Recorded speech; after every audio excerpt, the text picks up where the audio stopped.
Hello दोस्तों, Dalip Hindi short and classes में आपका हार्दिक स्वागत है।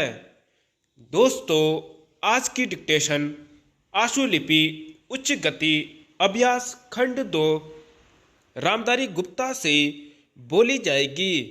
डिक्टेशन की गति 100 शब्द प्रति मिनट होगी।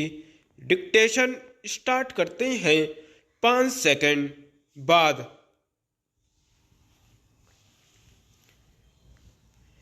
भाइयों, भूगोल, पर्वत और समुद्र ने भारत के स्वरूप का निर्माण किया है।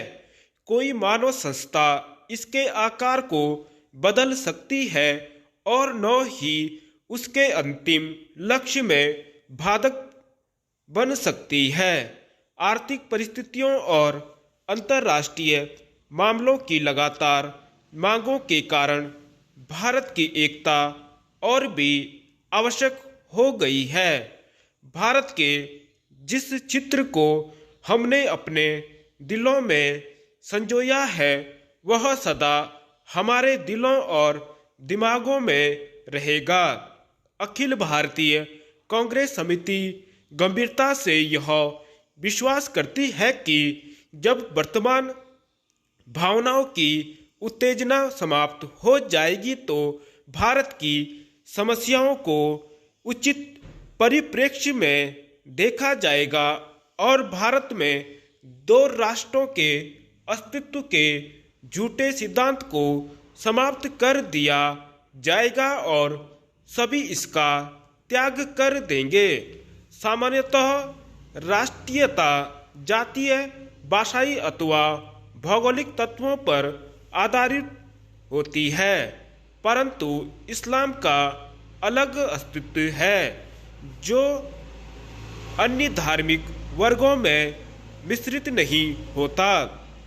55 वर्ष की स्वतंत्र धर्मनिरपेक्ष राष्ट्रीयता के बाद आज भी कई जिम्मेदार मुस्लिम नेता दावा करते हैं कि मुसलमान अलग राष्ट्र है। एक जिम्मेदार दल द्वारा इतने अधिक करुणाजनक और आत्म भ्रामक प्रस्ताव की कल्पना भी नहीं की जा सकती जितना कि अखिल भारतीय कांग्रेस समिति ने 15 जून 1947 को पास किया था। सभी नेता थक चुके थे और बूढ़े हो रहे थे। आदर्शवाद की जिस ज्वाला ने उन्हें 26 वर्ष पूर्व प्रेरित किया था, उसका जोश ठंडा होने लगा था।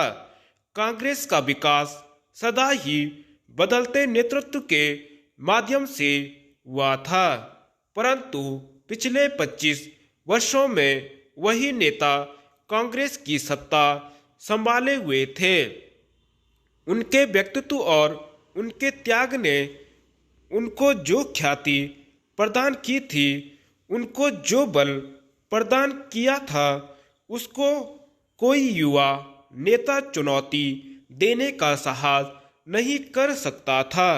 विभाजन के विरोध में केवल एक ही स्वर था, वह था गांधी जी का, परंतु वे भी बहुत बूढ़े हो गए थे और उनका स्वास्थ्य भी ठीक नहीं था।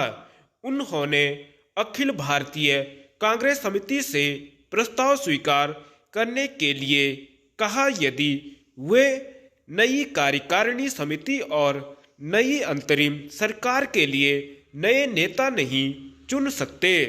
प्रस्ताव को पहले कार्य समिति ने पास किया।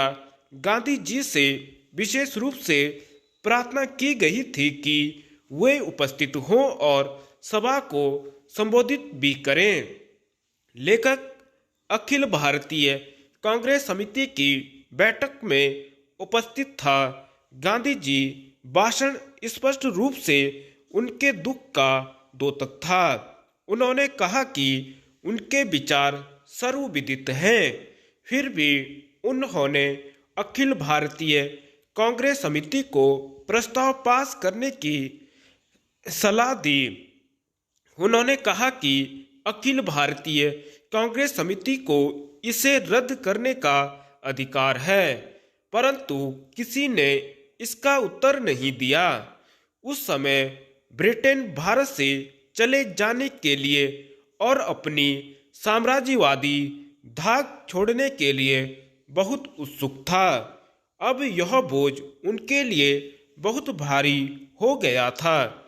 एशिया के राजनीतिक पुनरुत्थान की उठती हुई लहर को नियंत्रित करना था। धन्यवाद।